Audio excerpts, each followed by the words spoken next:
Hello everyone, Grandmaster Akobian here with 1000 GM. I'm here with my student, Jonathan MACHTIG, and we're looking at the Los Angeles Super Swiss 1000 event, and we're looking at the game between IM Stearman against WFM Uyanga. Let's take a look. D4, knight f6, c4, g6. So we have the King's Indian defense. E4, bishop e2, very sharp opening choice, bishop e3. I like this setup because white is keeping the options now. It can play g4 if needed or h4, keeping those options open. e5, d5, knight d7. And here, Josiah goes for the h4 option to play h5 and create weaknesses. Knight c5, queen c2. Simply protecting the e4 pawn.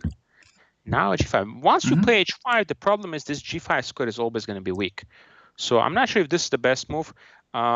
It's very hard to play these positions. You have to really spend a lot of time analyzing. But for example, perhaps you can even play like a5 here and then queen e8 and hope to get some ideas where you can move the knight and quickly play f5. Okay. Once you play h5, there's going to be a problem because g5 square is always going to be weak. So f3 is a good move, protecting e4, controlling g4. And now we're going to see the knight coming on h3 in these positions. b4. Black never played the move a5. Normally, you want to play this move to control the square, so opponent cannot just play b4 easily. Okay, so by this now b4 is logical. Knight goes back here. Now a3. Shuffle the knight. Knight h3. Yeah. Now trying to activate the knight. Knight breaks out. b5. Oh, it's a very interesting move. b5, trying to close down that side of the board completely. He wants to play b6. That's the idea. Yeah, well, let's say the move c5 is played. Yeah, no, just knight f2, and basically white is confident enough he can break through on this side of the board with a g4. Okay. Yeah. It's a clear advantage for white though. So black takes. Now this knight on c7 is really misplaced, so takes on h3 and queen d7. Trying to slow down the attack on the king's side. Knight a4. Wow, that's a nice move now. Trying to put the knight on b6. Great move here. Sack. Knight takes d5. Yeah. Black says, you know what? The best defense is a good offense. My position is bad already. Let me open up the position. Yep. Yep. Takes. Get your queen out of the. Yep. This makes sense.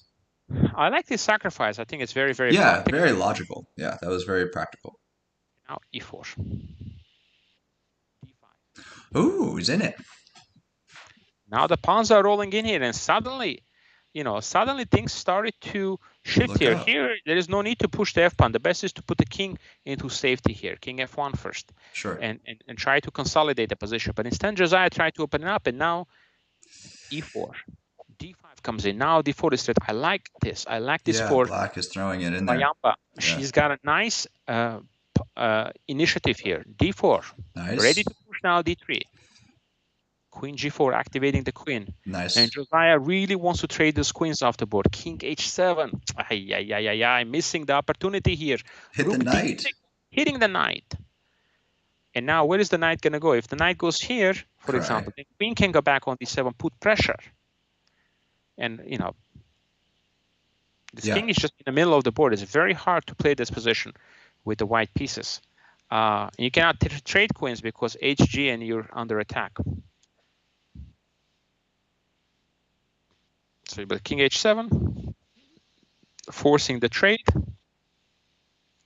And now white is more, consolidating. f6, knight d5, attacking the bishop, knight b6. Still quite complicated, but here king h6 is inaccurate. The best move here is actually to play bishop h6.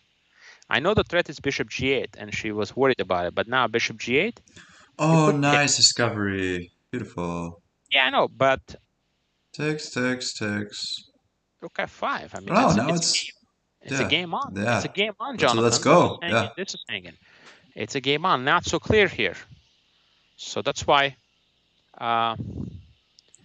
it's hard to calculate all this, but yeah, definitely was the best option. But now 95.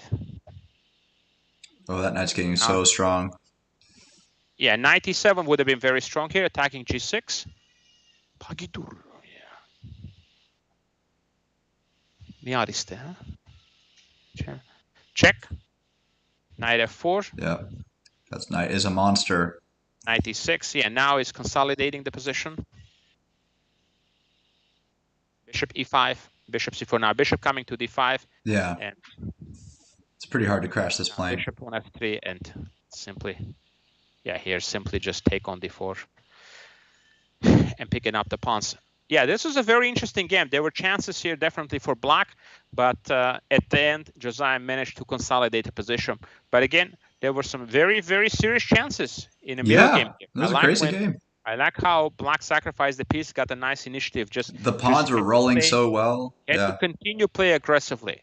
Had to continue play aggressively. I really like this play here.